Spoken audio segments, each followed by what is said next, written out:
ರಿಲಯನ್ಸ್ ಸಂಸ್ಥೆಯ 1,120 ಕೋಟಿ ಮೌಲ್ಯದ ಆಸ್ತಿ ಜಪ್ತಿ. ರಿಲಯನ್ಸ್ ಗ್ರೂಪ್ ಅಧ್ಯಕ್ಷ ಅನಿಲ್ ಅಂಬಾನಿ ಅವರ ಕಂಪನಿಗಳ ವಿರುದ್ಧದ ಹಣ ವರ್ಗಾವಣೆ ತನಿಖೆಯ ಭಾಗವಾಗಿ ಜಾರಿ ನಿರ್ದೇಶನಾಲಯ 1,120 ಕೋಟಿ ರೂಪಾಯಿ ಮೌಲ್ಯದ ಹೊಸ ಆಸ್ತಿಗಳನ್ನು ಮುಟ್ಟುಗೋಲು ಹಾಕಿಕೊಂಡಿದೆ ಎಂದು ಅಧಿಕಾರಿಗಳು ತಿಳಿಸಿದ್ದಾರೆ.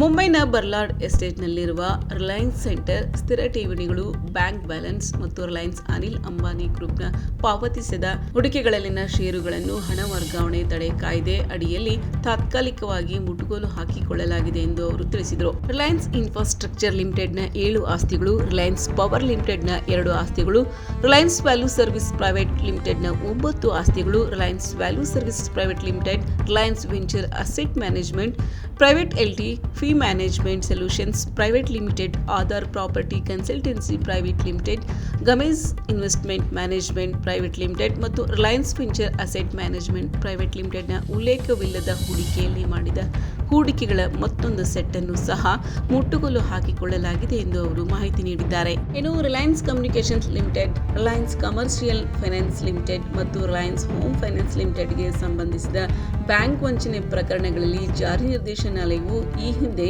8,997 ಕೋಟಿ ರೂಪಾಯಿಗಳಿಗೂ ಹೆಚ್ಚು ಮೌಲ್ಯದ ಆಸ್ತಿಗಳನ್ನು ಮುಟ್ಟುಗೋಲು ಹಾಕಿಕೊಂಡಿತ್ತು. ರಿಲಯನ್ಸ್ ಗ್ರೂಪ್ ವಿರುದ್ಧದ ಪ್ರಕರಣದಲ್ಲಿ ಒಟ್ಟು ಮುಟ್ಟುಗೋಲು ಈಗ 10,117 ಕೋಟಿ ರೂಪಾಯಿಗಳಿಗೆ ಏರಿಕೆಯಾಗಿದೆ ಎಂದು ವರದಿಯಾಗಿದೆ.